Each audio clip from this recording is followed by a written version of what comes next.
Alergias. Todos las sufrimos alguna vez. Hay personas más alérgicas y menos alérgicas, pero todos alguna vez tuvimos síntomas de alergia o conocemos a alguien que los padece habitualmente. Algunas alergias dependen de nuestros genes, pero la enorme mayoría dependen del ambiente en el que estamos y de la cantidad de una sustancia llamada histamina que podemos producir. A más histamina y anticuerpos relacionados con la alergia tengo, más síntomas puedo llegar a tener. Por eso en este video vamos a ver qué es la histamina y cómo reducirla. La histamina es una sustancia que cumple muchos roles. Es importante en la alergia, lleva un tipo de glóbulos blancos llamados eosinófilos al lugar donde son necesarios, es importante para estómago, pero además de todo esto es un neurotransmisor. Esto significa que su alteración, además de darme alergias, puede dar muchos síntomas como cefaleas, problemas del sueño o alteraciones del estado de ánimo como ansiedad. Pero esta sustancia puede aumentar por muchas razones, desde alergias respiratorias por ejemplo, hasta alimentos. Por eso vamos a ver cuáles son los alimentos que debemos evitar si queremos reducir nuestros niveles de histamina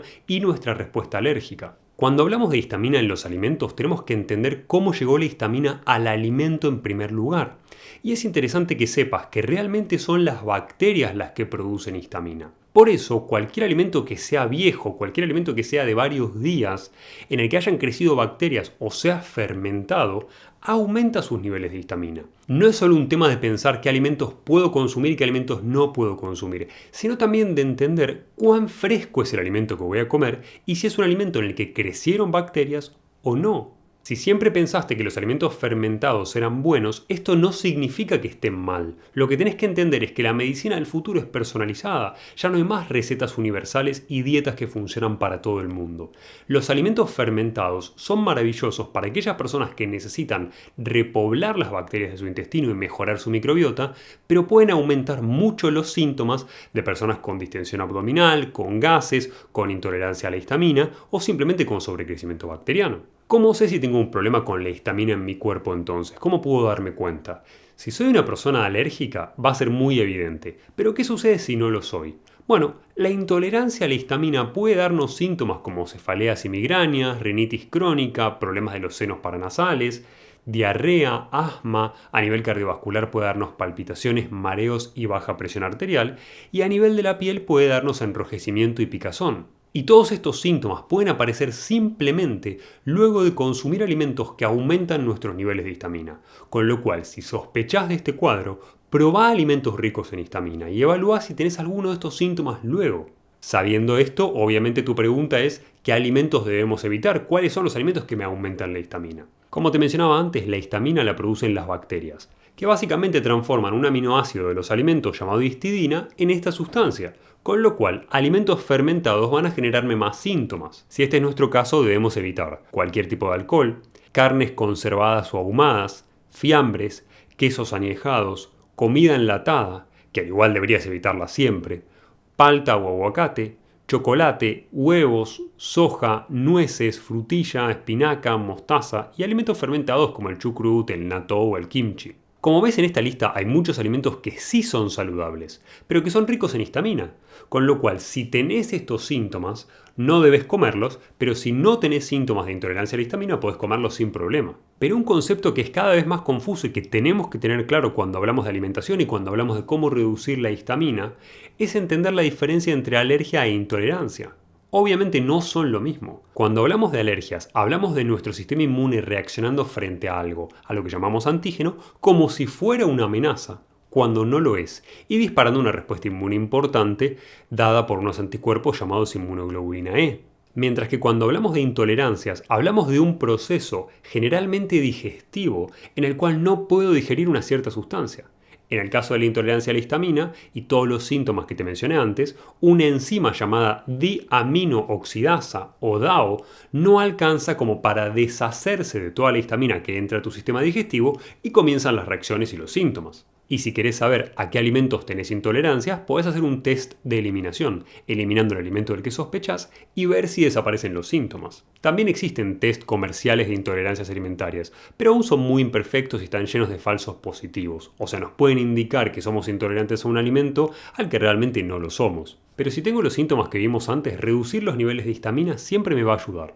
Ahora, ¿cómo reducimos estos niveles? Nuestro cuerpo está equipado con sustancias como adrenalina, noradrenalina y cortisol que nos ayudan a eliminar los síntomas y los efectos de la histamina en el cuerpo. Por eso una de las mejores recomendaciones para disminuir los síntomas de alergias, disminuir los síntomas de histamina elevada y algún tipo de intolerancia, es hacer prácticas que aumenten momentáneamente los niveles de cortisol y adrenalina. La mejor técnica para esto, sin usar corticoides o adrenalina exógenos, es sin duda Wim Hof, una práctica respiratoria creada por Wim Hof en la que se hacen ejercicios para aumentar la oxigenación de los tejidos y luego incluyen una inmersión en agua helada. Esta combinación tiene un efecto muy importante en nuestro sistema simpático que reduce de manera radical la inflamación y la vasodilatación producida por la alergia o la histamina, sin los efectos adversos de sustancias como la pseudoefedrina. Por otro lado, tenemos que incorporar a nuestra dieta sustancias que tengan el efecto opuesto a la histamina, ya que esto, incluso si no es curativo, nos permite reducir la intensidad de síntomas de alergias, tanto alergias respiratorias como alergias digestivas y de intolerancia a la histamina. Las sustancias que podemos incluir en la dieta y tienen el efecto opuesto a la histamina son los flavonoides, un tipo de antioxidantes, especialmente uno llamado quercetina. La quercetina tiene muchos efectos beneficiosos para la salud. Por un lado, es uno de los antioxidantes más poderosos que podemos ingerir en nuestra dieta, con lo cual consumir quercetina reduce radicales libres en nuestro cuerpo y por eso tiene un impacto positivo en nuestro envejecimiento. Por eso la quercetina hoy es considerada, junto con el resveratrol y otras sustancias, como un senolítico. Y los senolíticos son básicamente sustancias que mejoran el envejecimiento celular y reducen la senescencia celular. Básicamente evitan que acumule células viejas que ya no te sirven. Y por otro lado, ese mismo efecto antioxidante disminuye la inflamación. Y lo más interesante para este video es que la quercetina tiene un efecto muy potente antihistamínico. Con lo cual podemos aprovechar esta propiedad para reducir nuestros síntomas de alergia, tanto si aumentamos los alimentos que son ricos en quercetina y que luego vamos a nombrar, como si decidimos tomar suplementos de quercetina, que los puedo usar incluso en periodos agudos de alergia o de intolerancia a la histamina para favorecer la reducción de los síntomas. Pero además la quercetina puede reducir nuestro azúcar en sangre y aumentar ligeramente la performance deportiva. Si no queremos consumir suplementos de quercetina, podemos aumentar en nuestra dieta alimentos como alcaparras, cebolla morada, espárragos, cale, hinojo, cilantro, que son ricos en estas sustancias, y ten en cuenta que las condiciones en las que se produjo un alimento también cambian sus nutrientes. Por ejemplo, un estudio demostró que los tomates orgánicos estudiados tenían 79% más quercetina que los tomates no orgánicos estudiados. Reducir los valores de histamina puede reducir el problema, pero no es la cura para esto. La enzima que normalmente se encarga de la histamina de la dieta, no de la de adentro de tu cuerpo, sino de la que incorporás con alimentos, se llama, como te mencionaba antes, diaminoxidasa o DAO.